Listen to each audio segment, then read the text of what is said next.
الحمد لله وكفى والصلاة والسلام على عباده الذين اصطفى أما بعد فأعوذ بالله من الشيطان الرجيم بسم الله الرحمن الرحيم تلك الدار الآخرة نجعلها للذين لا يريدون علوا في الأرض ولا فسادا والعاقبة للمتقين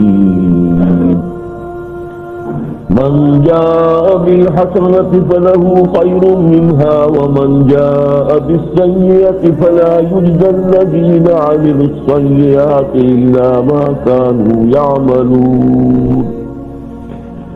إن الذي فرض عليك القرآن لرادك إلى معاد قل ربي أعلم من جاء بالهدى ومن هو في ضلال مبين وما كنت ترجو أن يلقى إليك الكتاب إلا رحمة من ربك فلا تكونن ظهيرا للكافرين ولا يصدنك عن آيات الله بعد إذ أنزلت إليك وادع إلى ربك ولا تكونن من المشركين ولا تدع مع الله إلها آخر لا إله إلا هو كل شيء هالك إلا وجهه له الحكم وإليه ترجعون صدق الله العظيم رب اشرح لي صدري ويسر لي امري واحلل عقدة من لساني يفقهوا قولي اللهم ربنا الهمنا رشدنا واعذنا من شرور انفسنا اللهم ارنا الحق حقا وارزقنا اتباعه وارنا الباطل باطلا وارزقنا اجتنابه آمین یا رب العالمین۔ یہ سورہ قصص کی آخری آیات ہے، 6 آیات جن پر اس کا آخری رکوع مشتمل ہے، اور جیسا کہ عام طور پر قرآن حکیم کی صورتوں میں ہے کہ ان کی ابتدائی اور اختتامی آیات بہت جامع ہوتی ہیں، اور ان میں خاص طور پر نبی اکرم صلی اللہ علیہ وسلم سے خصوصی التفات اور خصوصی خطاب کا معاملہ ہوتا ہے مکی صورتوں میں، اور ظاہر بات ہے کہ پھر وہ بالواسطہ طور پر امت مسلمہ میں جو بھی خدمت دین کے لیے کمر کسے ان سب سے بھی خطاب ہے،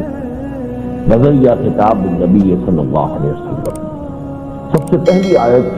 جو میری آج کی گفتگو کا اصل اور میجر موضوع ہے، فرمایا تلک الدار الآخرۃ نجعلها للذین لا یریدون علوا والارض فسادا۔ یہ جو آخرت کا گھر ہے یہ ہم نے قرار دے دیا ہے، معین کر دیا ہے ان لوگوں کے لیے جو زمین میں اپنے اقتدار، اپنے اختیار کے لیے کوشاں نہ ہو، اس کے جویا نہ ہو، اس کے متلاشی نہ ہو، اور زمین میں فساد پیدا نہ کرے۔ والعاقبۃ للمتقین، اور ظاہر ہے کہ عاقبت یہ پچھلا گھر جو ہے، آخرت کا گھر یہ تو ہے ہی در حقیقت اللہ تعالیٰ نے اپنے متقی بندوں کے لیے تیار کیا ہے۔ اس آیت مبارکہ میں تکبر اور تعلیم، تکبر کبر سے ہے اور تکبر باب تفاعل، اکبر ہم جانتے ہیں سب سے بڑا، کبر بڑائی، اور تکبر خود بڑے بننے کی کوشش کرنا، یہ تکبر ہے۔ باب افعال کا یہ، باب تفاعل کا یہ خاصہ ہے کہ خود کوئی شے حاصل کرنا، تعلیم کسی کو علم دینا، تعلم خود تعلیم حاصل کرنا، خود علم حاصل کرنا۔ اسی طریقے سے یہاں آیا کہ لا یریدون علوا فی الارض ولا فسادا، تو میں نے عرض کیا کہ اسی طریقے سے علو سے تعلیل بنتا ہے باب تفاعل، اپنے لیے بلندی، اپنے لیے اونچا مقام، اپنے لیے حیثیت کے اعتبار سے، وجاہت کے اعتبار سے، اختیارات کے اعتبار سے، اقتدار کے اعتبار سے اونچے سے اونچا، بلند سے بلندتر مقام حاصل کرنے کی کوشش کرنا۔ جن لوگوں میں یہ جراثیم موجود ہیں ان کا آخرت میں کوئی حصہ نہیں۔ آخرت اصل میں اللہ تعالیٰ نے اپنے نیک بندوں کے لیے بنائی ہے. ضمن مجرموں کی سزا بھی ہے لیکن وہ ضمنی ہے. آخرت کا گھر یہاں جو صاحب جو اس آیت کا جو اسلوب ہے، تلک الدار الآخرۃ نجعلھا للذین لا یریدون علوا فی الارض ولا فسادا. یہ جو آخرت کا گھر ہے یہ تو ہم نے طے کر دیا ہے، یہ مخصوص کر دیا ہے ان لوگوں کے لیے کہ جو زمین میں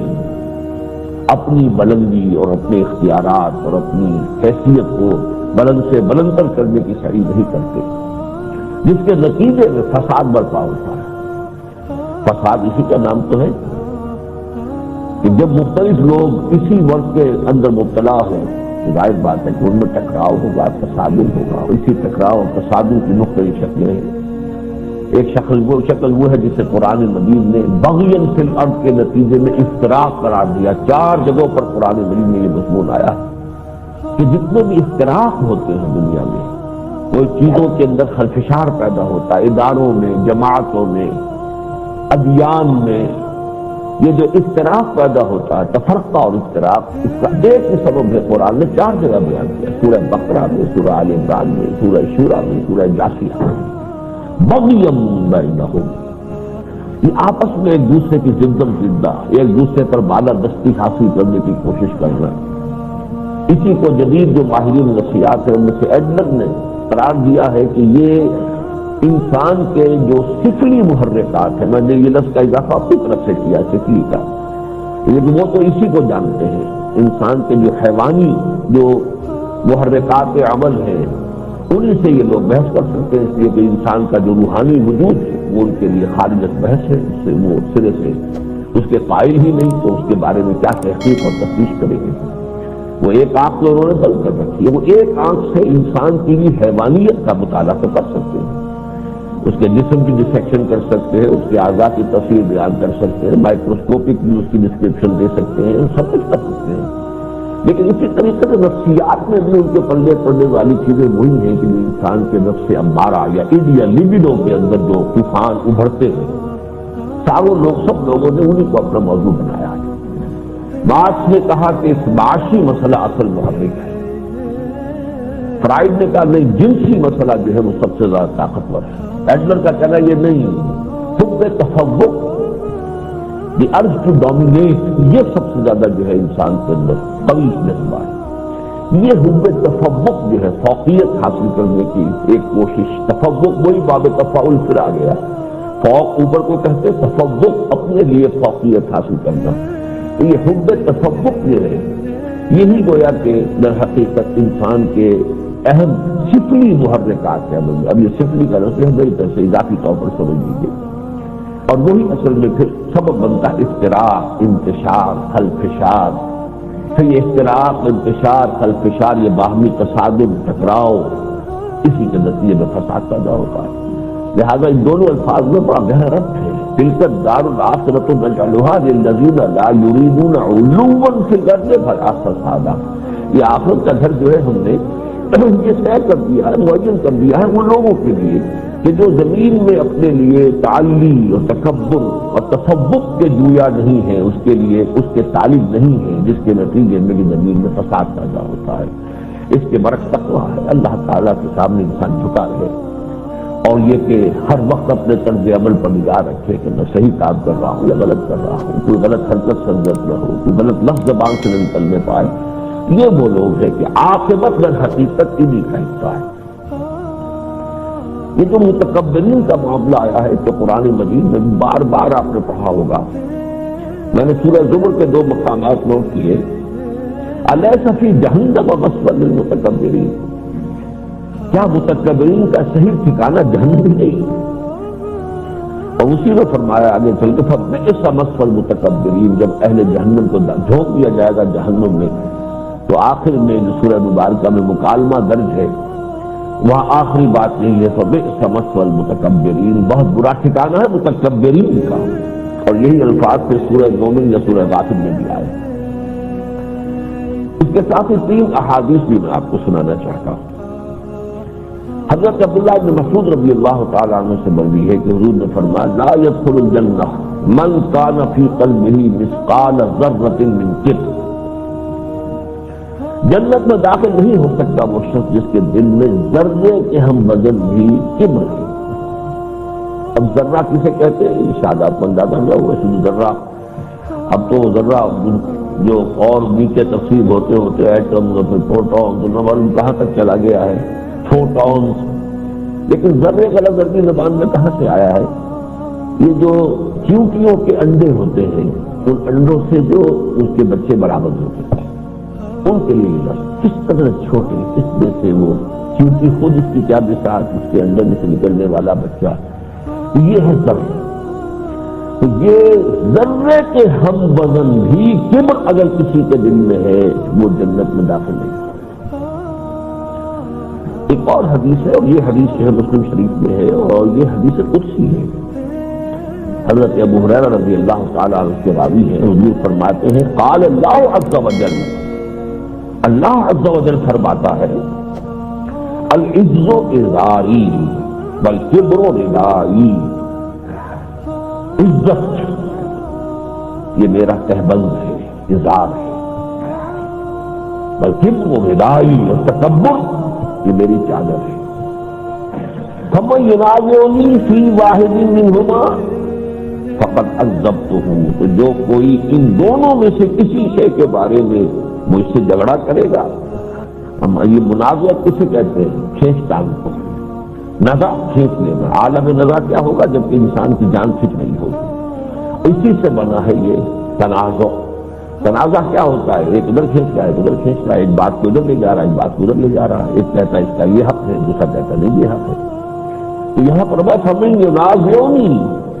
اگر میری یہ چادر کسی نے میرے کندھے سے گھسیٹنے کی کوشش کی، کھینچتان کی، وہ خود اپنے اوپر اوڑھنا چاہے کبر کی ردا، اور وہ خود باندھنا چاہے تہبند جو ہے وہ عزت کا، تو سمجھ لو کہ پھر وہ میرے عذاب کا مستحق حکم ہے۔ ایک تیسری حدیث حضرت سلمہ بن عقوس رضی اللہ تعالیٰ عنہ،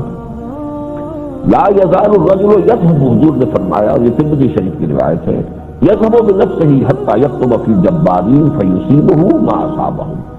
ایک شخص اپنے بارے میں سوچتا رہتا ہے، خیالات ہی کے اندر اپنے آپ کو بڑا سے بڑا بناتا چلا جاتا ہے،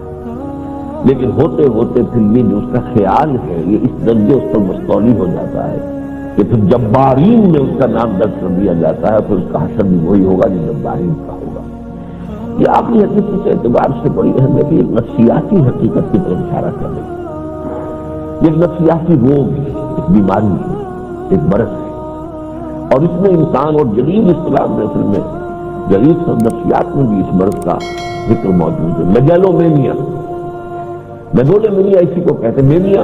ایک ہوتا ہے کسی شخص کی کوئی خام خواہ کا کوئی وہم سوار ہو جائے، یہ مینیا ہے، فلاں شخص کو مینیا ہو گیا ہے، فلاں شخص جو ہے، اور یہ ہمارے یہاں باقاعدہ جو ہے امراض میں شمار ہوتا ہے مینیا۔ لیکن میگالومینیا کسی شخص کو یہ خم سوار ہو جائے میں بڑا ہوں، میری شخصیت بڑی ہے، جو میرے اوصاف ہیں، میری صلاحیتیں ہیں، پھر میری جو بھی سمجھیے کہ اچیومنٹس ہیں یہ بہت بڑی ہے۔ یہ میگالومینیا جو ہے یہ در حقیقت بہت بڑا جو ہے وہ ایک مرض ہے، اور جو شخص اس میں مبتلا رہتا ہے ہوتے ہوتے پھر اس کا اندراج، چاہے وہ بڑا ہوا ہو یا نہ ہوا ہو، لیکن کیونکہ اپنے ذہن میں اس نے اپنا نقشہ بنا لیا ہوتا ہے، تو اللہ تعالیٰ کے ہاں جو حساب کتاب کے رجسٹر ہیں ان میں اس کا نام جبارین میں درج ہو جاتا ہے، اور پھر اس کا حشر بھی وہ ہو کر رہتا ہے جو جبارین کا۔ یہ ساری جو میں نے آج گفتگو کی ہے تکبر پر، کبر پر، یہ اس اعتبار سے بھی کہ ایک عام اخلاقی تعلیم ہے، ہمارے دین کی بڑی بنیادی تعلیم ہے، ہر شخص کے لیے اس میں نصیحت ہے، ہدایت ہے، اور خاص طور پر یہ اس پہلو سے میں سب سے پہلا مخاطب اپنی اس گفتگو کا اپنے آپ کو سمجھتا ہوں، اس لیے کہ جو لوگ بھی کسی قومی خدمت کے میدان میں آ جائیں، اور اس سے بھی بڑھ کر جو کسی دینی خدمت کے میدان میں ہیں، ان کا واقعہ یہ ہے کہ سب سے بڑا خطرہ یہی ہوتا ہے کہ ان کے اندر تکبر اور عجب پیدا ہے۔ ہم نے یہ خدمت کر لی ہے، اور ہم نے یہ کام کر دیا ہے، یہ علم کی خدمت ہم نے کی ہے، یا فلاں جو ہے ہم نے اس طرح کے تیر مار لیے ہیں۔ اور اس رکوع میں جیسا کہ آپ نے دیکھا بعد میں خطاب ہو رہا ہے حضور سے صلی اللہ علیہ وسلم، ان الذی فرض علیک القرآن لرادک الی معاد، یقیناً اے نبی صلی اللہ علیہ وسلم جس ہستی نے آپ پر یہ قرآن کو فرض کر دیا ہے، یعنی قرآن آپ پر لازم کر دیا ہے کہ آپ قرآن لوگوں تک پہنچائیں، قرآن پڑھ کر سنائیں، قرآن سکھائیں، قرآن سمجھائیں، قرآن پر عمل کرائیں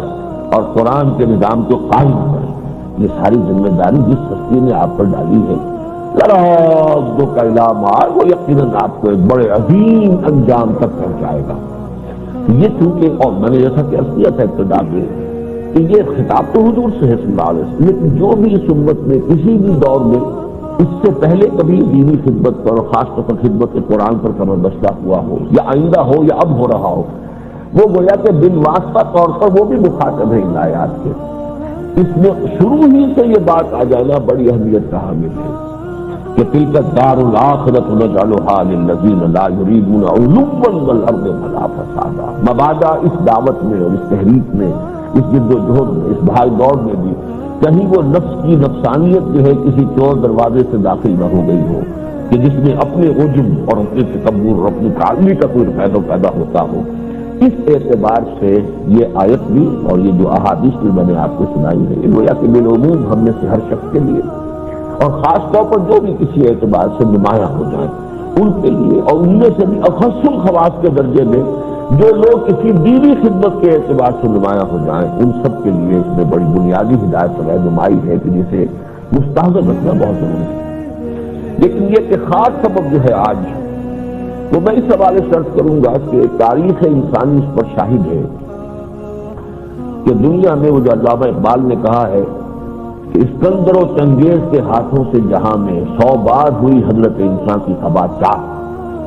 یہ جو دنیا کے اندر بڑے بڑے فساد رونما ہوئے ہیں، بڑے بڑے پیمانوں پر ہلاکتیں آئی ہیں، بڑے بڑے پیمانوں پر تباہیاں آئی ہیں، اگر تجزیہ کیا جائے تو معلوم ہوتا ہے چند افراد کا میگالومینیا ہوتا ہے، چند افراد کے اندر وہ اپنے علوم اور اپنے بارے میں عجب اور تکبر کا جو ہے وہ یہ مرض، یہ اس درجے پیدا ہو جاتا ہے۔ اگر وہ باصلاحیت بھی ہو تو پھر جو فساد وہ پیدا کرتے ہیں زمین کے اندر، فساد اس کا نتیجہ ہے۔ تلک الدار الآخرۃ نجعلھا للذین لا یریدون علوا فی الارض ولا فسادا۔ اب اس صدی کا سب سے بڑا ہمارے سامنے نمایاں واقعہ موجود ہے، نصف صدی سردیے کے تقریباً وسط میں یہ جو دوسری عالمگیر جنگ ہوئی تھی، ایک شخص ہٹلر اور اس کا میگالومینیا، اس کی ذاتی شخصیت کے اندر یہ جو اپنے لیے علم اور اپنے اقتدار اور اپنا اختیار اور اپنے لیے قوت اور حیثیت، پھر اس نے اسے ایک قوم کی شکل دی۔ ظاہر بات ہے کہ اوپر ابھرنے کے لیے کسی شخصوں کو سہارا چاہیے، اس نے وہ قومی جو ہے برتری اس کی شراب پلائی اپنی قوم کو۔ یہی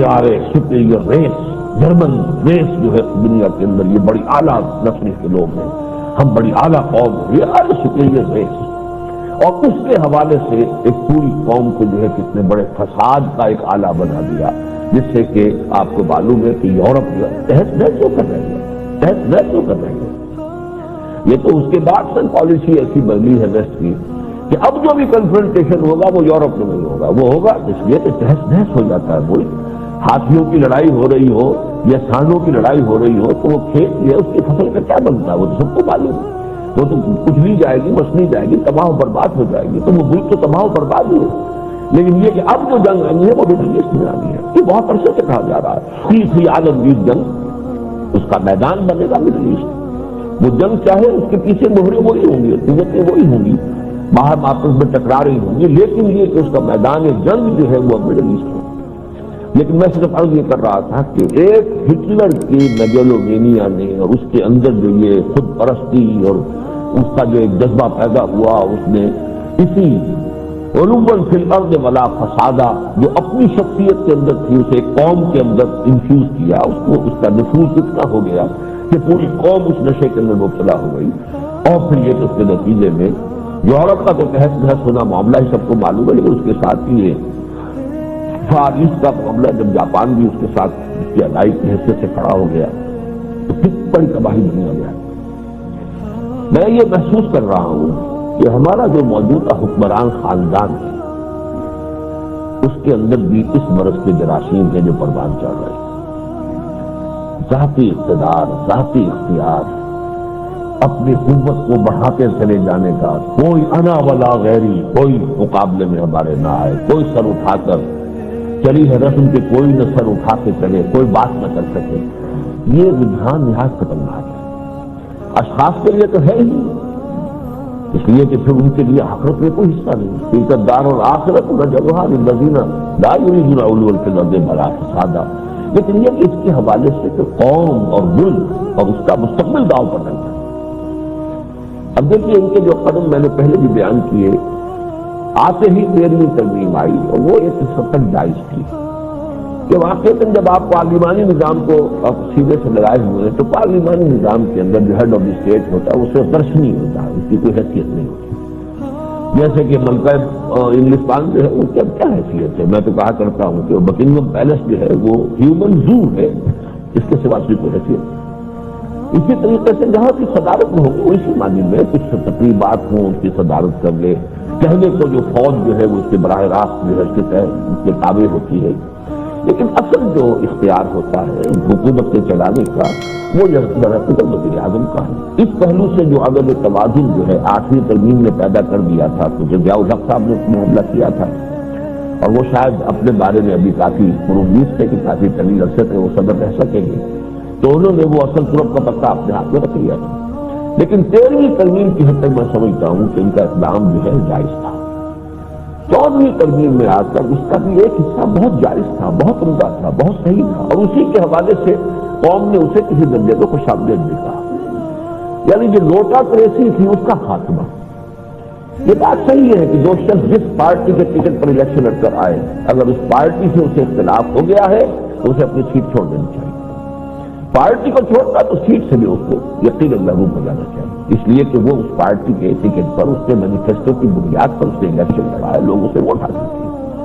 لیکن یہ کہ اس کا اس درجے جو اس کے اندر اضافہ کیا گیا کہ خود پارٹی کے اندر اظہار اختلاف کے اوپر جو قدغنیں اور پابندیاں لگی، اور یہ کہ ٹھیک ہے ایک تو ہے کوئی مسئلہ ایسا ہو کہ جس میں آپ جو مینیفیسٹو کا کوئی بنیادی مسئلہ ہے اس پر آپ اختلاف رائے کرنے لگے ہیں تو آپ کو جائز ہے، فوراً واپس جائیے، اپنی سیٹ چھوڑ دیجیے۔ لیکن مینیفیسٹو سے متعلق مسئلہ نہیں ہے، ڈے ٹو ڈے معاملات آتے ہیں حکومت کے، قوم کے، ملت کے، اس میں بھی اپنی ضمیر کے مطابق رائے نہ دے سکتے، یہ تو در حقیقت انسان کے اخلاقی اصولوں کے منافی ہے، اسے حق ہونا چاہیے۔ وہ پارٹی نہیں چھوڑ رہے، یہ نہیں ہو رہا ہے کہ وہ 4-6 کا گروپ بنا کر علیحدہ ہو گئے جس سے کہ حکومتی جو ہے وہ گر جائے، نہیں، لیکن یہ کہ وہاں اپنی ذاتی رائے کی تو حاصل ہے، اس کا پارٹی کے ساتھ ایک منسلک ہونا بھی اس کی شخصیت کا ایک جز ہے، لیکن اس کی ذاتی رائے، اس کی ذاتی سوچ، اس کا اپنا ضمیر کیا وہ بالکل جو ہے وہ پابند سلاسل ہو سکتا ہے؟ نہیں ہونا چاہیے۔ اس اعتبار سے میں سمجھتا ہوں کہ اس میں بھی کچھ جو ہے یعنی یوں سمجھیے کہ اعتدال سے بڑھ کر بات ہوئی ہے، اور اس ضمن میں البتہ یہ کہ اچھی علامت پیدا ہوئی تھی، اس کا یہ ظہور بھی ہوا تھا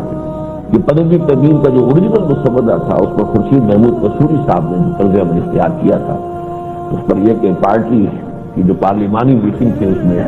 نواز شریف صاحب نے کہا کہ پھر آپ کو اختلاف ہو گیا تو آپ پارٹی کو چھوڑ دیجیے اور مستعفی ہو جائے۔ فوراً لکھا استعفیٰ، کہ ٹھیک ہے میں استعفیٰ دیتا ہوں، اور وہ پھر کچھ اور آوازیں سنائی تھی کہ کوئی 15-20 آدمی اور بھی ہیں جو کہہ رہے کہ ہمیں کامس دیے جائیں کہ ہم بھی استعفیٰ دے دیں، تو پھر یہ کہ نواز شریف صاحب نے میں سمجھتا ہوں اچھا کیا کہ اپنا وہ اقدام واپس لیا، آپ نے اس ترمیم کے اندر اس مزید ترمیم کر لی، کم سے کم یہ کہ وہ پوائنٹ کے جو خورشید محمود قصوری صاحب نے اٹھائے تھے ان کو انہوں نے جو ہے اس میں سے نکال دیا۔ لیکن 15ویں ترمیم کا جو مسئلہ آیا ہے، میں اصل میں آج اس کے بارے میں تھوڑی سی تفصیل سے بات کرنا چاہتا ہوں۔ اس کی وجہ کیا ہے؟ یہ شریعت کی بالادستی کی جو ترمیم تھی، اس کے لیے سب سے بڑھ کر محنت جو کی ہے موجودہ جو بھی ہمارے حکمران ہیں ان کے برسر اقتدار آنے کے فوراً بعد سے وہ میں نے کی ہے ذاتی طور پر یہ تنظیم اسلامیہ کی،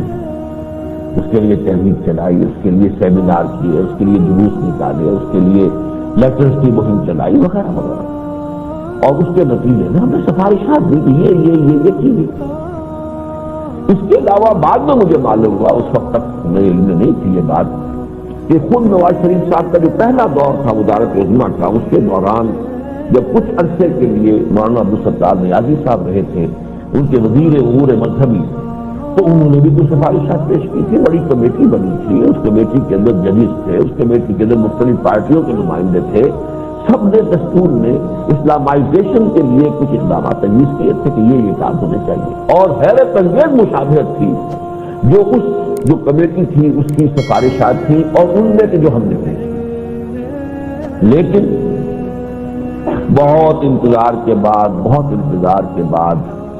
جب جو یہ ترمیم سامنے آئی تو اس کا سرے سے کوئی ذکر نہیں ہوا۔ ہم نے کیا تجویز کیا تھا؟ 2A جو دستور کے اندر اب قرارداد مقاصد جو ہے ایک حصہ اس کا ایک شق بن گئی ہے، آرٹیکل ہے 2A، اس کے ساتھ یہ لکھ دیا جائے کہ یہ پورے دستور پر حاوی ہے، جس کی کمی کی وجہ سے ایک فیصلہ سپریم کورٹ کا آیا جو نہایت ناپسندیدہ فیصلہ۔ نمبر 2 یہ کہ 227 جو ہے دفعہ کہ اس ملک کے اندر کوئی قانون سازی کتاب و سنت کے منافی نہیں کی جائے گی، اس کے ساتھ اضافہ کر دیا جائے کہ قرآن اور سنت سپریم لا ہوں گے۔ ایک ہے منفی بات کہ یہاں کوئی کتاب و سنت کے منافی قانون سازی نہیں ہو سکتی، اسی کا مثبت پہلو یہ ہے کہ supreme law of Pakistan is the book of Allah and the سنت آف پروفیٹ صلی اللہ علیہ وسلم، لیکن اس کو وہاں اضافہ کر کے لایا کہ شامل کیا جائے 2B کی حیثیت سے قرارداد مقاصد کے ساتھ، اس لیے کہ یہ اس کی اصل جگہ ہے۔ 2A میں آپ نے طے کیا کہ حاکمیت اللہ کی ہے، 2B میں گویا کہ طے ہو گیا کہ حاکمیت اللہ کا مطلب کیا ہے کہ قرآن اور سنت سورس کی سپریم لا ہوں گے اور یہاں کوئی قانون سازی کتاب و سنت کے منافی نہیں کی جا سکے۔ اس کے بعد میری یہ تجویز تھی، اس میں نیازی صاحب کی رائے شامل نہیں تھی، میری رائے یہ تھی کہ پھر یہ CII جو ہے کاؤنسل آف اسلامک آئیڈیالوجی، یہ بالکل بے معنی ہو چکی ہے فیڈرل شریعت کورٹ کے وجود میں آنے کے بعد، ویسے بھی اپنا کام مکمل کر چکی، اس کی جو دستوری ٹینیور تھا وہ کبھی ختم ہو چکا، تو پورا جو چیپٹر نمبر 9 ہے اس کو ختم کر دیا جائے، 228 سے لے کر 230 تک یہ 3 دفعات جو خارج کر دی جائے۔ چنانچہ حال ہی میں آپ نے دیکھا ہوگا کہ بحث سے بعد کے اخبارات میں آئی ہے کہ یہ جو فیڈرل شریعت کورٹ میں کچھ مقدمات اس وقت زیر سماعت آ گئے ہیں، جس میں آئینی قوانین کا مسئلہ بھی آیا ہے، کچھ اور معاملات، یہ شادی بیاہ کی رجسٹریشن لازم کر دینا یا اس طرح کے طلاق کے لیے نوٹس دینا اور تعدد ازدواج کے لیے اجازت حاصل، یہ مسلم لا کا حصہ ہے۔ اس کے ضمن میں سرکاری وکیل نے یہ کہا ہے کہ فیڈرل شریعت کو اس کی سماعت کی مجاز ہی نہیں ہے، یہ بات اختیار کیا ہوئی، اور قانون سازی نہ فیڈرل شریعت کورٹ کا حق ہے اور نہ ہی جو ہے کوئی اور ادارہ اس کا اختیار رکھتا ہے۔ یہ کام تو اگر کرنا ہے کسی درجے میں تو CII کو کرنا ہے، کونسل آف اسلامک آئیڈیالوجی، اور کونسل آف اسلامک آئیڈیالوجی کی سفارشات کی ہمارے دستور میں کوئی ایسی حیثیت معین نہیں جو اسے لازماً نافذ کیا جائے گا۔ یہ ہے وہ مسئلہ جس میں کہ یہ ملک چل رہا ہے۔ چنانچہ ہم نے یہ عرض کیا تھا کہ در حقیقت اس ہمارے دستور میں مکمل اسلام موجود ہے، لیکن کچھ کمیاں ہیں، کچھ خلا ہیں، کچھ چور دروازے ہیں۔ ان زخموں کو پر کر دیجئے تو سارے اسلام کے نفاذ اور اسلامی شریعت کے نفاذ کا جو پروسیس ہے اس میں بہترین طریقے پر طے کر دیا گیا ہے۔ اس میں بالکل کوئی نیا ایک قضیہ کھڑا کر دینا، ایک نئی صورتحال پیدا کر دینا کہ جس سے اس سابق کا کوئی سرے سے تعلق ہی نہ ہو، یہ اصل میں ایکسرسائز انفینٹی ہے اور بہت بڑی غلطی ہے جو کی گئی۔ کوئی یہ ہے کہ کوئی بھی شخص شریعت کورٹ میں جائے کہ صاحب یہ قانون اسلام کے خلاف ہے، جو پہلے سے ہے یا اب بن رہا ہے یہ خلاف ہے، یا جو بنا دیا گیا وہ خلاف ہے، فیڈرل شریعت کورٹ کو حق حاصل ہے کہ وہ کہے کہ ٹھیک ہے، سنیں، سماعت کرے، دونوں طرف کا نقطہ نظر سنیں، فیصلہ دے دے کہ ہاں صاحب یہ خلاف قانون ہے۔ اور اگر وہ مرکزی معاملہ ہے تو مرکزی حکومت کو، صوبائی معاملہ تو صوبائی حکومت کو نوٹس دے دے کہ اتنی مہلت کے اندر 3 مہینے، 4 مہینے، 6 مہینے اس کی جگہ متبادل قانون سازی کر لو، ورنہ یہ مہلت ختم ہوتے ہی یہ قانون کل عدم ہو جائے گا، بفرق ہو جائے گا۔ یہ پروسیس ہے۔ اب ظاہر بات ہے قانون سازی فیڈرل شریعت کورٹ کو نہیں کرنی ہے، قانون سازی تو آپ کی اسمبلی کرے گی، صوبائی معاملہ ہے صوبائی اسمبلی کرے گی، اور اگر مرکزی معاملہ ہے تو نیشنل اسمبلی کرے گی۔ قانون سازی فیڈرل شریعت کورٹ کا کبھی بھی مقصود نہیں رہا، بلکہ یہ تھا کہ وہ تو یہ فیصلہ دے گی، ٹیکنیکل ایشو طے کرے گی کہ آیا اس قانون میں کتاب و سنت کی حدود سے تجاوز ہو گیا یا نہیں ہو گیا۔ اگر یہ ہے within the limits, okay it will continue, جو بھی فائل گیا ہے یا جو بھی شکایتی گیا ہے اس کی شکایت میں ڈسمس ہو جائے گی۔ لیکن اگر شریعت کورٹ طے کر دے کہ واقعی صحیح ہے، یہ حصہ اس قانون کا یا یہ قانون پورا کا پورا شریعت کے منافی ہے، تو ختم ہو جائے۔ یہ موجود ہے پروسیس۔ اور اس کے کمیت کیا تھی؟ ایک تو یہ کہ اس کے اوپر آپ نے پابندیاں لگا دی، یہ جو ہے پبلک پر مسلم پرسنل لا، یہ بھی اس کی جورسڈکشن سے خارج ہے۔ اس کے بارے میں شریعت کوڈ بات نہیں کر سکتی. اسی طریقے سے جو آپ کے جو پروسیجرل لاز ہیں، جو ہماری عدلیہ ہے، CRPC ہے، کرمنل پروسیجر کوڈ، یا یہ کہ جو بھی ضابطہ دیوان یہ بھی خارج ہے، اس کے اوپر بھی ایکسٹراڈیشن کوڈ بات نہیں کر سکتی. دستور پاکستان تو ہے ہی وراء الورا ثم وراء الورا ثم وراء الورا، وہ شریعت کوڈ کے دائرے میں کہاں سے آ جائے گا؟ 10 سال کے لیے مالی معاملات کی ہتھیلی تھی، وہ کھل گئی، جس پر کہ فیڈرل شریعت کورٹ نے فیصلہ دے دیا کہ بینک انٹرسٹ ربا ہے، حرام ہے، اور حکومت کو مہلت دی 6 مہینے کے اندر اندر اس کی جگہ متبادل نظام تجویز کر لے، ورنہ یہ کہ اس کے بعد یہ فیصلہ جو ہے نافذ ہو جائے. تو پوری کی پوری مشین موجود ہے، صرف یہ کہ جو پابندیاں اوپر لگا دی گئی وہ ہٹا دیتے. اور فیڈرل شریعت کورٹ کو اسٹرینتھ بڑھائیے، عالم ججوں کی تعداد بڑھائیے، ان کی شرائط ملازمت بہتر کیجیے، آپ جو ہے ہائی کورٹ کو سپریم کورٹ کے ججز کے مساوی کر دیجیے، تاکہ یہ باقاعدہ ایک چلنے والی مشین بن جائے اور یہ ایک انسٹیٹیوشن ہمارا بن جائے، دستوری انسٹیٹیوشن ہو. اور اس کے بعد میرے خیال میں کاؤنسل آف اسلامک آئیڈیالوجی ایک سفید ہاتھی ہے، اس کی کوئی ضرورت نہیں. ان سب کو چھوڑ کر جو بات کی گئی ہے وہ یہ کہ کوئی بحث نہ میری تجاویز نہ وہ سابقہ خود ان کے اپنے دور حکومت میں جو کمیٹی بنی یا اس کی تجاویز، صرف سے کوئی ریفرنس نہیں، کوئی سروکار نہیں. ایک تو بالکل نیا قضیہ چھیڑ دیا گیا، امر بالمعروف نہیں المنکر. امر بالمعروف اور نہیں المنکر یہ قانونی اصطلاحات نہیں ہے، یہ اخلاقی تعلیمات ہے. آپ کو معلوم ہے جیسے کہ زکوٰۃ ایک قانونی معاملہ ہے، اس قانونی معاملہ ہے، وہ آپ سے لیا جائے گا، زبردستی بھی لیا جائے گا، اس سے قانون کا معاملہ ہے. لیکن جو کہا جاتا ہے کہ جو کو ضرورت سے زائد ہو اللہ کی راہ میں خرچ کر دو، یہ قانونی بات نہیں ہے. اگر یہ آپ کرنے لگے گے تو پھر تو فساد ہو جائے گا. اسے چھوڑ دیا ہے، جس کے اندر جتنا جتنا جذبہ پیدا ہو جائے اللہ سے محبت کا، آخرت کی ترجیح کا، وہ اپنا پیٹ زیادہ زیادہ جو ہے وہ کاٹے، اپنی بیلٹ کو جو ہم کہتے ہیں کہ اور تنگ کرے، اور اپنا زیادہ سے زیادہ جو ہے اللہ کی راہ میں دے، اللہ کے بینک کو جمع کرائے. لیکن یہ اخلاقی تعلیم ہے، یہ قانونی تعلیم نہیں ہے. قانون زکوٰۃ ہے، وہ لیا جائے گا، عشر ہے وصول کیا جائے گا. اسی طریقے سے جب دین کی تکمیل ہو گئی، الیوم اکملت لکم دینکم واتممت علیکم نعمتی ورضیت لکم الاسلام دینا،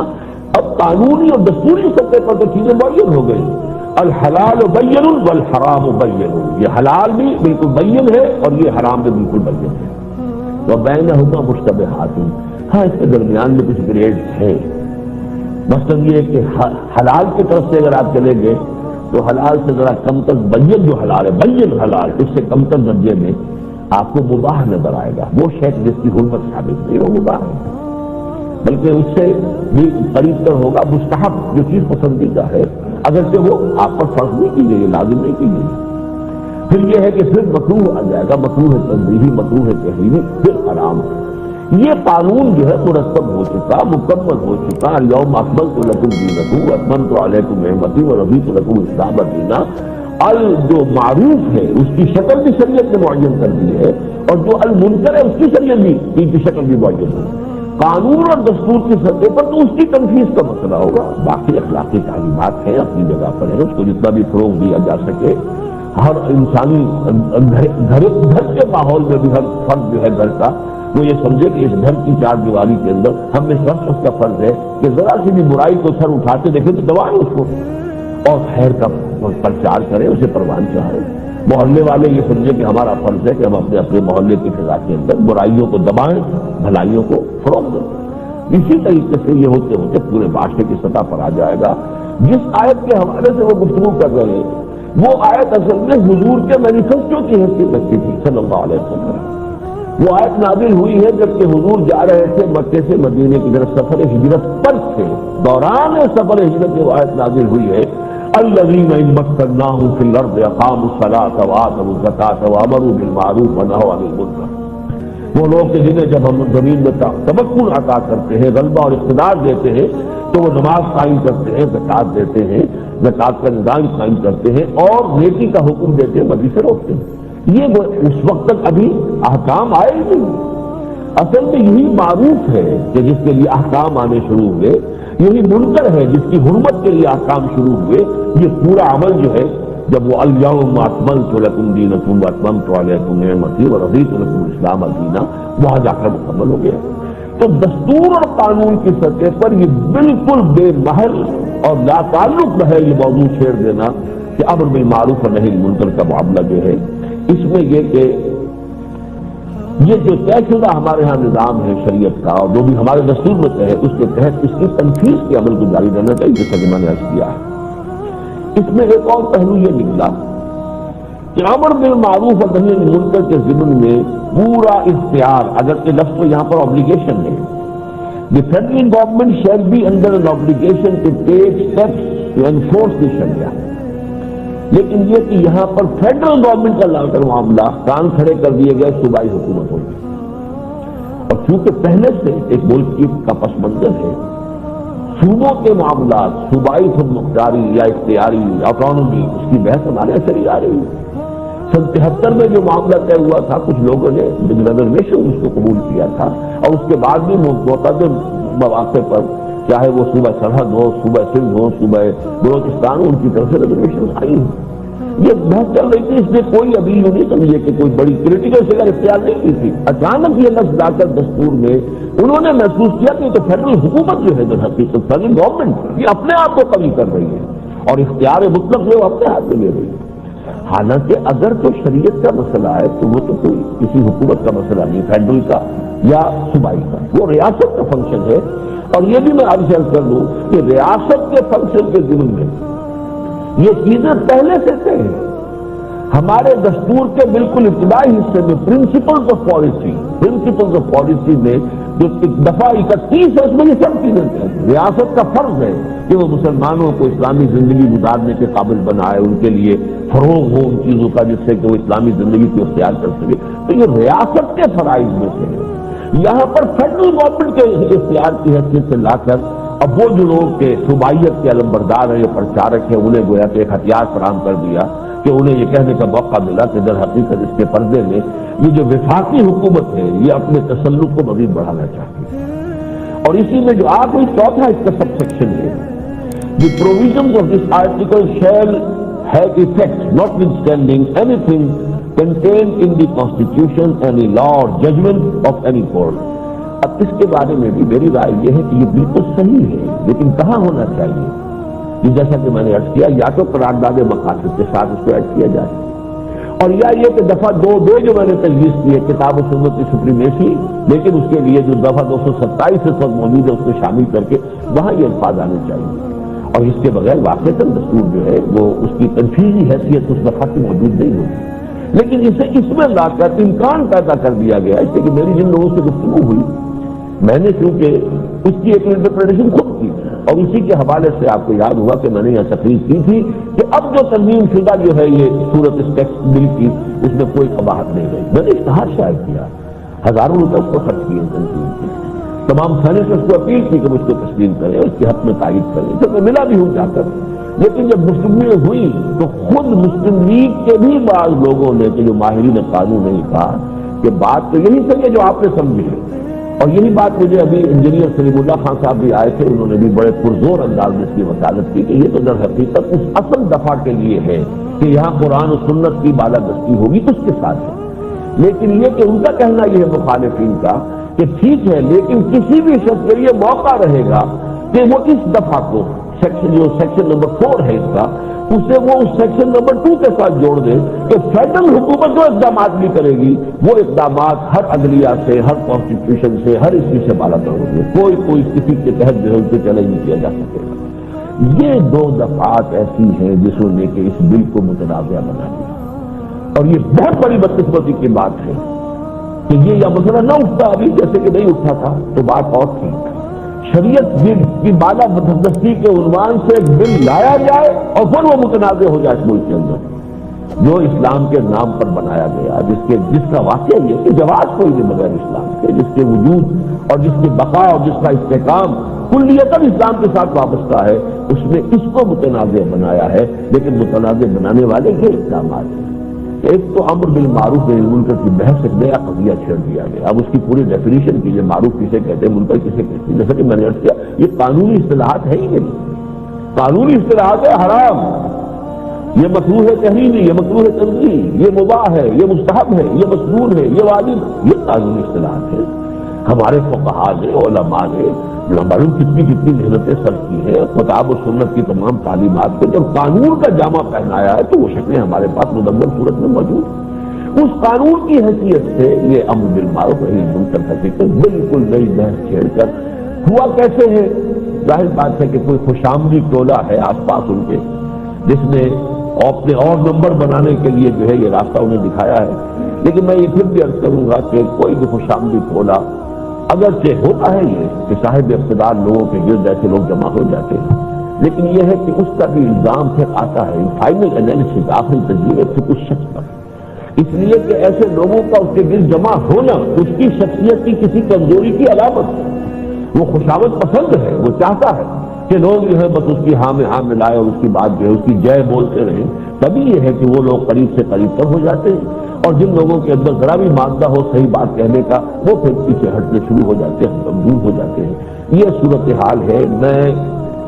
اگرچہ میں اپنی مایوسی کا اعلان عام بھی کر چکا ہوں، لیکن پھر بھی کہتا ہوں جب تک بھی اللہ تعالیٰ نے ان کے ہاتھ میں اختیار و اقتدار دیا ہوا، ظاہر بات ہے کہ ابھی تو وہ ملک کا، ملت کا، امت کا خیر یا شر بہت کچھ ان کے ہاتھ کے اندر ہے۔ اب میں پھر اپیل کر رہا ہوں کہ وہ اپنی صدری ترمیم پر نظر ثانی کریں، ہماری سفارشات، اور چلیے ہم سے چھوڑ دیجیے ہمیں وہ سفارشات کہ جو ان کے اپنے سابقہ دور حکومت میں ان کی اپنے وزارت امور مذہبی کے زیر اہتمام ایک بہت بڑے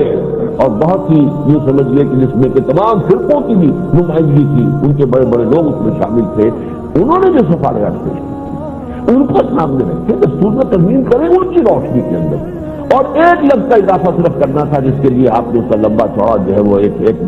باشا بنا دیا، اس کے ساتھ ایک پورا جو ہے باب چیپٹر کی حیثیت اس کی ہو گئی ہے۔ اس سے ذرا ہٹ کر شریعت کی بالادستی اور اس کی تنفیذ کے لیے جو دستور کے اندر جو بھی مشینری بنی ہوئی ہے اسی کے حوالے سے بات کو آگے لے کر چلنے کا معاملہ اختیار کریں۔ میں اللہ تعالیٰ سے دعا کرتا ہوں کہ اللہ تعالیٰ ان کو اس کی توفیق دے کہ وہ اپنے طرز عمل پر نظر ثانی کریں۔ بہرحال لوگوں کے دل جو ہے اللہ کے ہاتھ میں ہے، اللہ تعالیٰ جدھر چاہتا ہے پھیر دیتا ہے۔ دوسری بات جو مجھے کرنی تھی کہ یہ جو میگالومینیا، اگر یہ ایک مرض ہے جو ان کے ہاں جراثیم جس کے پروان چڑھ رہے ہو، تو اس کا ایک مظہر یہ تھا کہ احتساب احتساب احتساب احتساب کا جو ایک مرتبہ تو یہ سمجھیے کہ پورے ملک کے اندر اخبارات میں ذرائع ابلاغ کے اوپر گویا کہ چھا گیا تھا لفظ احتساب۔ اس احتساب کو اولاً تو انہوں نے سن 85 سے شروع نہ کر کے پہلے ہی مشروع کر دیا، اپنا سابقہ دور حکومت وغیرہ سب اس سے خارج۔ نمبر 2 یہ کہ واضح طور پر یک طرفہ احتساب۔ اب سارے معاملے کے اندر جو صورت سامنے ہے میں اپنی تفصیل میں جانے کے لیے اس وقت نہ وقت ہے، لیکن اس میں جو خاص طور پر تذکرہ میں کرنا چاہتا ہوں کہ جو ادارہ جنگ کے ساتھ جو اس وقت کشاکش اور سخت قریب بننے کی کشاکش، جنگ کا جو حال ہے جموں حال وہ آپ کے سامنے ہوگا، وہ اب 8 صفحے پر چھپ رہا ہے، وہ رنگینی اس کی ختم ہو گئی، رنگین صفحات جو ہے وہ اب یعنی سمجھیے کہ ایک ماضی کی یادگار بن گئے ہیں۔ صرف فی الحال تو صورتحال یہ بھی خبر آئی ہے کہ شاید اب صرف 6 صفحوں پر چھپ سکے، 8 پر بھی نہ چھپ سکے، تو جنگ بازار بھی بند ہو چکا ہے۔ یہ سارا جو کچھ ہو رہا ہے اس میں جب جنگ کی طرف سے اپیل آئی، انہوں نے اپنا پورا مقدمہ پیش کیا، شواہد سامنے آئے، تو میں نے ایک خط، یہ اخباری بیان نہیں تھا، میں نے بس اس چونکہ انہوں نے کہا تھا کہ آپ نے اگر یہ ساری بات پڑھی ہے اور یہ معاملات پر غور کیا تو اپنی رائے لکھے، تو میں نے وہ رائے اپنی لکھی، اور لکھی یہ کہ صرف جنگ کو بھیجی، لیکن ساتھ یہ کہہ دیا کہ اگر آپ کو اسے شائع کرنا تو مینوان شائع کریں۔ میرے نزدیک جو کچھ اس پر اس وقت ہو رہا ہے اس میں حکومت کی نیک نیتی نہیں ہے، وہی کہ کوئی احتساب کرنے والا، کوئی اختلاف پیدا کرنے والا، کوئی ہماری بھی اگر کوئی کوتاہیاں ہو رہی ہوں تو ان کی نشاندہی کرنے والا، ہمارے بارے میں باہر پریس کے اندر دنیا میں اگر کوئی بات سن گئی ہو جو ہمارے لیے، جو ہماری عزت میں یا ہماری جو بھی ہے اس کو نقصان پہنچانے والا، اس کا کہیں یہاں پہ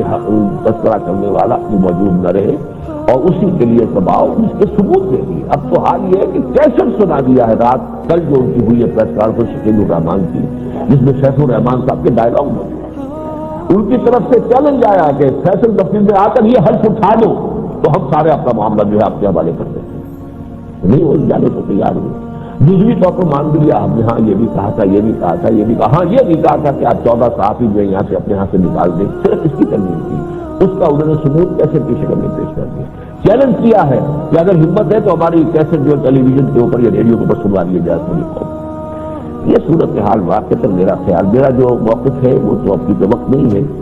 وہ تو میں چاہوں گا کہ آج ندائے خلافت کے سر وقت پر میں نے شائع کر دیا ہے، جس میں میری رائے یہ ہے کہ یہ اقدام نہیں کرنا چاہیے۔ اگر تو انکم ٹیکس کا معاملہ تو ایک دم یہ کروڑوں کا معاملہ کہاں سے آ گیا ہے، اور کیا یہ سارا معاملہ باقی اخبارات کی بھی چھانبین ہو رہی ہے؟ یہ چیزیں ہیں کہ جن سے آدمی، ایک عام آدمی جو ہے، ظاہر بات ہے کہ تفاصیل تو ہمارے علم میں نہیں ہے، لیکن سرکمسٹانشل ایویڈنس جسے ہم کہتے ہیں، قرائن کی شہادت، اس کے بنا پر تو معلوم ہوتا ہے کہ نیکی نہیں، اس لیے کہ بعض دانشور ہیں جن کے قلم میں بھی تاثیر بھی ہے، وہ کے مستقل کالم نگار ہیں، لکھنے والے ہیں، اور میں ان کے بارے میں میری اپنی ذاتی رائے نہیں ہے کہ انہوں نے ہر دور میں جو کچھ لکھا ہے، شاہ احمد حقانی صاحب کی طرف میرا اشارہ ہے، وہ ہمارے سابق ساتھیوں میں سے بھی ہے، جماعت اسلامی میں ہوا کرتے تھے، جب ہم بھی تھے وہ بھی تھے، بہرحال وہ جو ہے ان کے بارے میں چاہے ذاتی طور پر انہوں نے مجھے بہت بڑا نقصان پہنچایا تھا، ایک موقع پر بہت بڑا نقصان پہنچایا تھا، اور وہ بھی بہت غلط انداز میں، جو کہ صحافت کے اصولوں کے منافی ہے بالکل، وہ بھی میں تذکرہ کر ہی دوں چونکہ آ گیا ہے۔ وہ جس زمانے میں وہ میرا معاملہ کافی اچھلا ہوا تھا پریس میں اور اخبارات میں، اور جو وال اسٹریٹ جرنل ہے وہ بھی فرنٹ پیج پر شائع کر رہا تھا میری اسٹوری، اور لاس اینجلس ٹائمز بھی شائع کر رہا تھا، اور ٹورنٹو اسٹار بھی شائع کر رہا تھا۔ یہ ٹیلی فون تو انہوں نے مجھے کیا تھا کہ آپ سے ملاقات کے لیے آنا، میں سمجھا اس پرانا سابقہ ہمارا ربط اور تعلق ہوگا، میں نے کہا ٹھیک ہے آئیے، جب چاہے آ گئے تو ان کے ہاتھ میں ٹیپ ریکارڈر تھا کہ مجھے پتا ہو گیا تو انٹرویو کے لیے آ رہے ہیں، تو گفتگو ہو گئی۔ اس کے بعد انہوں نے میری اندازے میں تو یہ تھا کہ ٹیپ ریکارڈ بھی بند کر دیا، اٹھ کر چل پڑے، میرے کاؤچ سے اٹھے، دروازے میں کھڑے ہو کر ایک سوال کیا کہ یہ جو ورکنگ ویمن ہے اس ملک کے اندر کام کرنے والی دفتروں میں اور مختلف جگہوں پر، ان کا آپ کیا کریں گے؟ میں نے کہا کہ میرے ہاتھ میں اختیار تو میں ان سب کو پینشن پر بھیج دوں گا، لیکن میں نے یہ لائٹ موڈ میں بات کہی کہ میں نہیں سمجھتا تھا کہ یہ بھی اس کا حصہ۔ انہوں نے جا کر سب زیادہ نمایاں اسی کو شائع کیا، اور پھر وہ طوفان جو اٹھا تھا اس وقت آپ کو یاد ہوگا، وہ اگرچہ اب اس کو گزر گئے ہیں 15-16 سال، لیکن یہ کہ پھر بھی وہ طوفان تھا۔ تو انہوں نے میرے ساتھ یہ حرکت کی، لیکن میں اس کے باوجود ان کے بارے میں رائے رکھتا ہوں کہ ان کا قلم متوازن رہا، انہوں نے بے نظیر بھٹو پر بھی تنقیدیں کی ہیں اور شدید تنقیدیں کی ہیں، اختلاف کیا ہے، اگرچہ ان کے بہت قریب بھی رہے ہیں، ضیاء الحق صاحب سے طویل سے تنقیدیں کرتے تھے، اور ان کا اپنا جو نظریہ ہوتا ہے اس پر میرے نزدیک ان کا جو بھی تحریر ہوتی ہے ان کے اپنے ضمیر کی آواز ہوتی ہے۔ بھارت کی چیزوں کو برداشت نہیں کرتے، یہ جو میگلومینیا کا جن کے اندر مرض ہو، کوئی شخص بھی ہماری کسی بات کو غلط کرنے والا کام کہیں نہیں ہونا چاہیے۔ تو یہ میں سمجھتا ہوں کہ حکومت کو، میری رائے جو ہے، میں نے البتہ رائے اس کو جو جنگ کو خط لکھا تھا اس کا یہ حصہ بہت اہم ہے، کیونکہ جو تحریر شائع ہوئی تھی جنگ میں اس میں یہ تھا کہ ہم اللہ کی عدالت میں اپنا معاملہ پیش کر رہے ہیں، تو میں نے کہا تھا کہ آپ کو اگر آج اللہ یاد آ گیا ہے، کاش کہ اسی طرح اللہ آپ کو پہلے بھی یاد ہوتا۔ اردو صحافت میں خاص طور پر لاہور جو قدیم ترین مرکز ہے اردو ادب اور اردو صحافت کا، اس میں روزانہ اخبارات کے اندر رنگینی جو پیدا کرنے کا میں جو آپ کا رول رہا ہے وہ کسی سے چھپا ہوا نہیں ہے۔ فحاشی، عریانی، بے حیائی اور جو مشرقی اقدار ہیں ان کا ستیہ ناش کرنے میں جو رول آپ نے پلے کیا ہے، اگرچہ اس کی ابتدا کا چہرہ تو ہے عنایت اللہ مرحوم ایک ہوتے تھے جنہوں نے کہ مشرق شروع کیا تھا، تو مشرق میں یہ رنگین صفحات شائع کرنے کی بدعت یہ پہلے انہوں نے شروع کی، تو ان میں تصویریں ایکٹریسوں کی اور نوجوان لڑکیوں کی تاکہ اخبار بھی کہیں، حالانکہ پوری دنیا میں کہیں امریکہ میں کسی روزنامے میں کوئی رنگین صفحہ نہیں ہوتا، فوٹو ہوتے ہی نہیں ہے، فوٹو اگر ہے تو ایونٹس کے ہیں، واقعات کے حوالے سے فوٹو ہے، باقی پورنوگرافک ان کی میگزینس ہے، آپ کو اوریا کریم جو ہے آپ کو میگزین ہے جس کو وہ چاہیے وہ لے لیں، لیکن یہ کہ ڈیلی ویوز کے اندر یا نیوز ہوں گے اور یا یہ کہ ویوز ہوں گے، اللہ خیر اللہ انٹرنیشنل معاملات کے اوپر ہوں گے، قومی معاملات پر ہوں گے، لیکن ہمارے ہاں اس خباثت کا جو ہے آغاز کرنے والا عنایت اللہ تھا، اور اس کے بعد اس کو فروغ دینے والا سب سے بڑا شکیل الرحمان ہے۔ یہ بھی میں نے اس میں لکھ دیا ہے کہ اب بھی اگر آپ چاہتے ہیں تو آپ بھی توبہ کریں اللہ کی کتاب میں، آخر بغیر ان تصویروں کو بھی اخبار چل سکتا ہے، اور آج تک بھی چھپ رہا ہے بغیر ان چیزوں کے رنگینی کے۔ یہ بات کرتا خیر ہمیں کہنا ہے، وہ چاہے کسی کے خلاف جاتا ہو، کسی کے ہم حلیف نہیں، کسی کے ہم حریف نہیں، یہ میرا پورا بیان جو ہے آپ کو اخبار میں وہ مل جائے گا ندائے خلافت کے سربست پر۔ ایک اور معاملہ کہ جو قومی سطح پر بہت اہمیت کا ہے، میں تو چاہتا تھا اس رکوع کے بارے میں مزید گفتگو، لیکن یہ کہ مجھے وہ دوسرا موضوع جو اس رکوع کی ان آیات کا وہ اب اگلے جمعے کے لیے رکھنا ہوگا۔ دو چیزیں ہوئی ہیں عالمی جو معاملات ہمارے ہیں ان کے اعتبار سے۔ IMF سے ہمیں وہ ایک جاں بلب مریض کو جو انجیکشن دیے جاتے ہیں، کچھ اور زندہ رہ جائے کچھ اور زندہ رہ جائے، اس کا ایک انجیکشن ہمیں لگ گیا جس پر کہ بڑے شادیانے بجائے جا رہے ہیں اور بہت خوشی کا اظہار، بڑی کامیابی کا معاملہ ہو رہا ہے۔ لیکن یہ کہ سب جانتے ہیں کہ معیشت کو اس طرح کے مصنوعی سہاروں سے آپ اٹھا دیں۔ BBC نے کہا کہ یہ اصل میں امریکہ یہ چاہتا ہے، جو بات ہم سب کہتے رہے، امریکہ یہ چاہتا ہے یہ ملک ختم نہ ہو، رہے صحیح، رہے کمزور، دستے نگل رہے، ہماری پالیسی سے تابع رہے، لیکن یہ کہ بہرحال اس کو کچھ نہ کچھ وقت پڑنے پر اتنی غذا دے دی جائے کہ مرے گا، جان نہ نکلے۔ اس کا ایک مظہر ہے کہ جو ہو گیا ہے، بہرحال اس سے بھی اگر ہم کو فائدہ واقعتاً اٹھا سکیں، حالانکہ بہت مشکوک ہے، اس پیسے کا استعمال جن ہاتھوں میں پہلے تھا انہی ہاتھوں میں اب ہوگا۔ جو کچھ ہمارے ہاں مس مینجمنٹ پہلے ہوئی ہے، یہ جو بھی مس اپروپریشن پہلے ہوئی ہے وہ اب بھی ہوگی۔ ظاہر بات ہے کہ اس پوری مشینری کی تو قلب ماہیت نہیں ہو گئی ہے، ان کا مزاج نہیں بدل گئے ہیں، ان کی اگر کوئی نااہلیاں ہیں وہ بھی ہے کسی کو، لیکن بہرحال یہ کہ اگر ہمیں کوئی ایک تھوڑی بہت کوئی اگر، لیکن دوسری بات اصل میں یہ سوچنے کی ہے وہ یہ ہے کہ اگر تو ہم یہ سمجھ لیں کہ یہ ایک سلو پوائزننگ ہے جو ہمیں دی جا رہی ہے، اس سے بھی ہمیں مرنا ہی ہے، لیکن ایک مرتبہ کھڑے ہو جائیں کہ نہیں ہم نے دینے کا no more default, we are not in a position to pay your interest. ہاں اگر آپ اپنا لینا چاہتے ہیں تو وہی جو ڈیٹ ایکویٹی سویپ کا ذریعہ جو ہے جو لیٹن امریکہ میں آپ نے استعمال کیا وہ استعمال کیجیے، باقی ہم یہ جب تک نہیں کریں گے معاملہ نہیں بنے گا۔ اس لیے کہ بہرحال اب جو ملا وہ بھی قرضے میں اضافہ ہو گیا، ٹھیک ہے، یہ کہا گیا ہے کہ پہلے 2-3 سال اس سے اوپر جو اضافی سود ہے وہ ابھی نہیں شمار ہوگا، لیکن وہ 2-3 سال جا کے کیا دیر لگتی ہے، پھر تو وہ سود جو ہے اس کی مقدار بڑھے گی اور وہ پھر آپ کو پورا کرنا ہوگا۔ ان میں سے کوئی بھی آپ کو کوئی پیسہ تو دینے کو تیار نہیں اپنی جیب سے، وہ دور تو گزر گئے، جبکہ یہ اپنی کسی سیاسی اور جو عالمی اسٹریٹجیز ہوتی تھی ان کے پیسے مدد کیا کرتے تھے، وہ دور اب گزر گیا۔ اس لیے کہ اب تو وہ سول سپریم پاور اور ارتھ ہے، انہیں کوئی خطرہ روس سے ہے نہ کسی اور سے ہے، اس حوالے سے اب ان کو اس طرح کی امداد کسی کو دینے کی ضرورت نہیں ہے کہ کسی کے مقابلے میں کسی کو ذرا کھڑے رکھنا ہے۔ اب تو سارا معاملہ جو خالص ساہوکارانہ معاملہ ہے جو ہو رہا ہے، اور اس کے اندر بہرحال یہ شکل جو ہے اللہ تعالیٰ توفیق دے دے، ایک مرتبہ طے کر کے کھڑے ہو جائیں، اور وہ اسی طرح ہوگا کہ سود کو ختم کرو دین کے حوالے سے، سود انٹرنل ایکسٹرنل دونوں ختم۔ لیکن اس وقت میں اس موضوع پر زیادہ بات نہیں کرنا چاہتا، لیکن دوسرا جو رخ ہے اس تصویر کا کہ IMF سے یہ انجیکشن جو ہے لائف سیونگ ڈرگ کا لگا ہے، اور ساتھ ہی ٹالبوٹ صاحب تشریف لا رہے ہیں، اور ٹالبوٹ صاحب کہے کے لیے آ رہے ہیں، صاف اعلان کر دیا گیا ہے کہ یہ جو CTBT وغیرہ کے معاملات ہیں، یہ در حقیقت ایک ہے مسئلہ جس کے یہ دو رخ ہیں، ہمیں اس پورے پروگرام سے کسی نہ کسی طور سے ہٹانا ہے۔ یہ جو ورلڈ زائرزم ہے در حقیقت وہ کسی صورت میں یہ رسک لینے کو تیار نہیں ہے کہ پاکستان کے پاس ایسی صلاحیت ہے، پوری امت مسلمہ میں صرف پاکستان ہے، اللہ نے خصوصی اپنے فضل و کرم سے یہ صلاحیت عطا کی ہے، لیکن ہمارا حال یہ ہے ہم اپنی اس مجبوری کی وجہ سے، یعنی واقعہ یہ ہے کہ حالات جو ہیں کہ اب جو عدالت نے فیصلہ دے دیا ہے کہ آپ کے وہ جو فورن کرنسی اکاؤنٹ سے جو بند کیے غلط ہے، تو دن میں تارے نظر آ رہے ہیں، پیسے دیں گے کہاں سے، تو سب کھا چکے ہیں ہی نہیں پیسہ دیں گے کہاں سے، گویا کہ وہ باہر کا دیوالیہ پر اگر نہ ہو، ڈیفالٹ نہ ہو، تو انٹرنل ڈیفالٹ تو ہو گیا۔ اب یہ کہ سپریم کورٹ کچھ ریلیف دے دے، کچھ تھوڑی سی مہلت دے دے، لیکن ظاہر بات ہے کوئی عدالت اس فیصلے کے خلاف نہیں جا سکتی، یہ عقل کا فیصلہ ہے، یہ دیانت کا تقاضا ہے، یہ امانت کا تقاضا ہے۔ آپ نے کس طریقے سے خوشامد کر کے لوگوں سے باہر سے پیسے منگوائے تھے اور ایک دم اس کے اوپر جس طریقے سے اس کو فریز کر کے بیٹھ جانا، یہ بہت بڑی زیادتی ہے، بددیانتی ہے، خیانت ہے، یہ سارا کچھ آپ نے کیا ہے۔ پھر یہ کہ اگر واقعتاً آپ کا کوئی دین کی طرف رجحان ہوتا، کوئی پیش بندی ہوتی، تو اس کے حوالے سے لوگوں سے اپیل کرتے ہیں، خدا کے لیے ذرا سوچیے، اپنے حالات کو دیکھیے،